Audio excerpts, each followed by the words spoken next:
there, and welcome to another one of Sybil's Teacher's Tips. Today we're going to focus on our student activity pack ecosystem. You will get a bag that looks like this, and inside there will be 3 different activities. The first activity that we're going to focus on is called Eco Bag. For this activity, you will need 1 of your squat cups, 1 soil tablet, a 6x9 bag, medicine cup, little spoon, bag of grass seed. You will want to provide your students with some type of piece of fruit. It's totally up to you. You can even have your students decide if you want. Today I'm going to use a little piece of lime. We have used grapes, apples, potatoes, cucumbers, raspberries. You can choose, your students can choose, and then you'll need to provide a little bit of water. All right, so what you're going to do first is you're going to take your soil tablet and you're going to unwrap it. This one was kind of pre-started. It does make a little bit of a mess. It's a soil tablet. That's okay. You're going to put it inside of your cup. Then you're going to use your medicine cup to measure out 30 mLs of water and place it into the soil tablet. Now, you're going to want to wait and have your tablet absorb all of this water. It really just depends on your tablet, but some tablets can take up to like 15 minutes. So go ahead and test out one of your tablets once you get your bag. I pre-made one, so I already have one that's already done. What you'll do is when the water is absorbed, you want to mix up the soil and then add an additional 20 mLs of water. You don't want the soil to be too dry, but you also don't want it soaked. You want that just nice consistency. If it is a little too wet, it's not going to harm anything. So you're going to take your bag of grass seed and you're going to take your little spoon that you use to mix around your soil, and you're going to put 1 teaspoon of grass seed on top. You're going to mix it around. Get the grass seed in there, okay? Then you're gonna take your piece of fruit. You want your piece of fruit to be kind of about the size of a quarter, the width of the quarter. So if your students bring in fruit, you may need to help them cut it up. Or if you're doing a class size, feel free to cut it up and place it out in stations and let them select that way. Whatever you think is best for your students.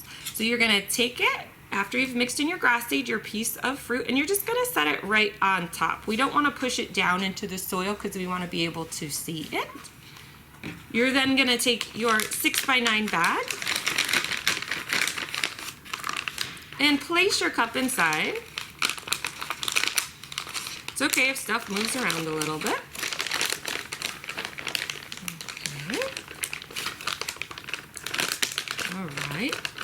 And you're going to seal your bag. You want to make sure that there is air left in the bag though when you seal it. All right. Once it's sealed, you have your eco bag.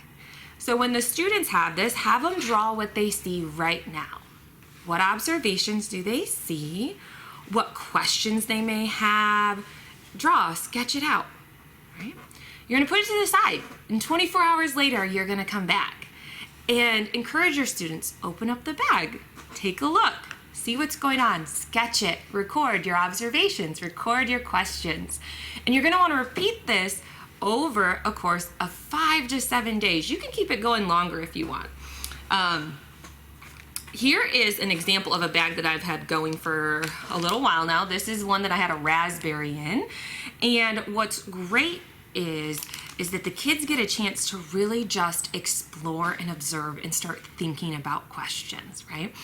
And the second part of the activity is it gives them a description, a little writing passage at the bottom talking about decomposers and producers. What does that look like? And then based on the reading and their observations in the bag, they should be able to explain and provide evidence that in fact in our eco bag we see producers. So that is activity 1. Activity 2 is called a closer look at ecosystems. For this activity, you will need your ecosystem cards and a pair of scissors. The first thing you want your students to do is to cut out all of their cards. Now I've got my cards all cut out, and this first part is simply an exploration. Let your students place the card into whatever groups that they would like. The only rule is that each group must have 2 or more cards. Let your students decide.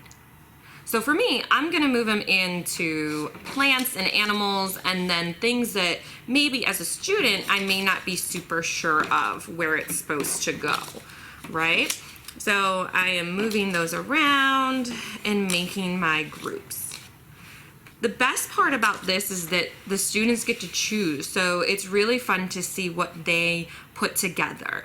And then you want them to look at, well, how did you group the pictures? Why did you do that? What cards were difficult to place and what cards are difficult and why? This is a great way for them to do that.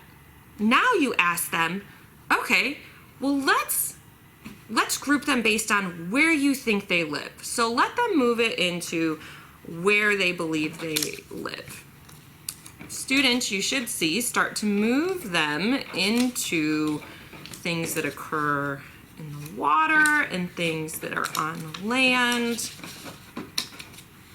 And then you may have some that, once again, they're just not sure of, right? Underneath where they live, there is also a section that starts to dive into the vocabulary words aquatic and terrestrial. So talking about how terrestrial ecosystems are found on land and aquatic ecosystems are found in water. So sort them into terrestrial and aquatic. Now, are there cards that are difficult to place? If so, which cards are difficult and why do you think they're difficult to place? This is a great way to then dive into how plankton, is found in a water ecosystem, but some things are in both, like bacteria and fungus and the sun. The sun is the main role, right? So this is a great opportunity for you to have discussions with your students about where these animals live and how that there are organisms and plants and different things that occur in both ecosystems. For part 2, learning about ecosystems, you're going to want to get your students the 4 cards: the sun, the grass and tree, mouse, and fungus, and have them put that in a group. And talk about how the sun provides the initial energy, the grass gets its energy from the sun and grows, the mouse gets its energy from eating the grass and grows, and then the fungus gets its energy from the breakdown of the waste from the grass and the mouse and the trees, right? Now they have the opportunity to look at all of their other cards that they have and see what else could fit into this ecosystem. Why do they think it could fit there? What role does it play? Now they've come to terms with their eco bag, learning about producers and decomposers. Is a great time to introduce the consumer, right? So what roles do they play, and providing that evidence. For example, they could say that the hawk would come in and get its energy by eating the mouse. This is a great way, like I said, to talk about a consumer. And then which cards can't be added to it? Explain your reasoning. This is a great way for students to dive in to how does this energy flow? What does it look like? Part 3 is called creating ecosystems.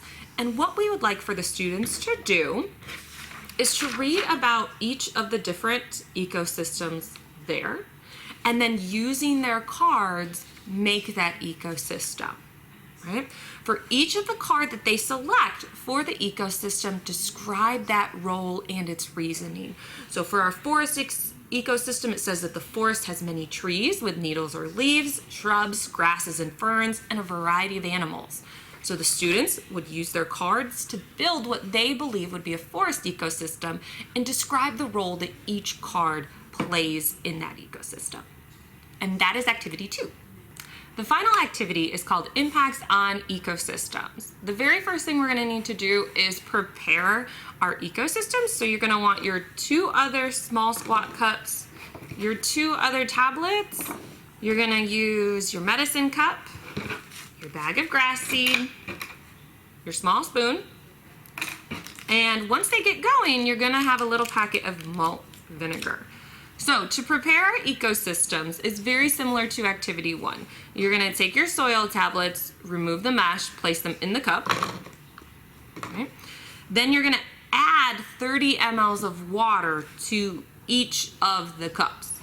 Remember, your soil tablets may take 15 minutes. It just depends. Sometimes they go quickly. Just try one out and see what's working for you in your bag.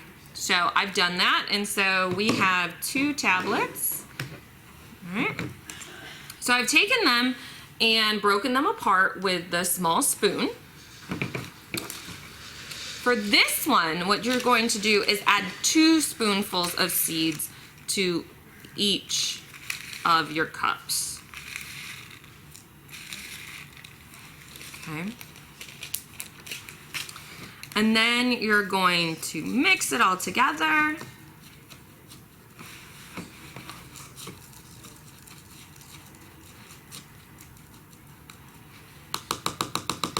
And then you're going to allow the grass seed to grow for the next 3 to 5 days. The goal is to get the grass seed above the cup, water as necessary. So I've had some grass growing. I actually had to give it a little bit of a haircut so they look pretty cool. All right. So we've got our 2 cup ecosystems here. Now that you have your cups prepared, we are ready for part 1, acid rain. So this is a great exploration on an example of how acid rain can impact a small little ecosystem. So we're gonna use malt vinegar, which is an acid, to help represent acid rain in this situation. The very first thing you need to do is you only need 1 of the cups for this. So we'll take this one right here, okay? We want students to draw this cup. Draw it as it is prepared initial. It has not been treated or anything like that. The next thing they're gonna do is make a prediction about what they think a water and vinegar solution will do to this cup. Okay? Now we're gonna prepare that vinegar solution. So you're going to take your malt vinegar packet that's in there, and the students are going to cut it open. Using their medicine cup, place the vinegar in the medicine cup. We want to dilute the vinegar for this particular experiment, so we're going to fill it up to 30 after placing the vinegar in. Okay. And now we're going to water the whole ecosystem with this solution.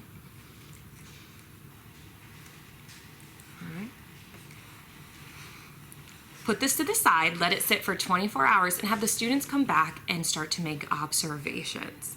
They should do this over the next couple of days. Have them look at the ecosystem as a whole, watch the grass, watch the roots, talk about what's happening, write down their observations, and then explain how did that vinegar solution impact their little ecosystem. They can compare the results to their prediction. At the very end, there's a small writing about acid rain. Students should read and then take a look once again at their ecosystems. Now that they know how acid rain potentially impacts their ecosystem and the plants, how do they think it could impact the other organisms in their ecosystem, and help give that reasoning. It's a really, really great tool to get them to think beyond just what's happening here. For part 2 of this activity, students get the opportunity to change something in their ecosystem. So they're going to take their other cup, they will draw it, and then they get to decide what they want to change. Let them choose. They may want to add a different solution. They may want to add fertilizer. They may want to take away sunlight. Whatever it is they want to do, have them write it down. And then also make a prediction as to how they think that it will impact the ecosystem.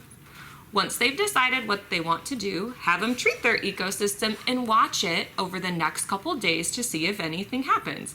It could be a positive impact, maybe a negative impact, there may be no impact at all. But as we know, all of those are really, really important for students to explore and understand. And that is our ecosystem student activity pack.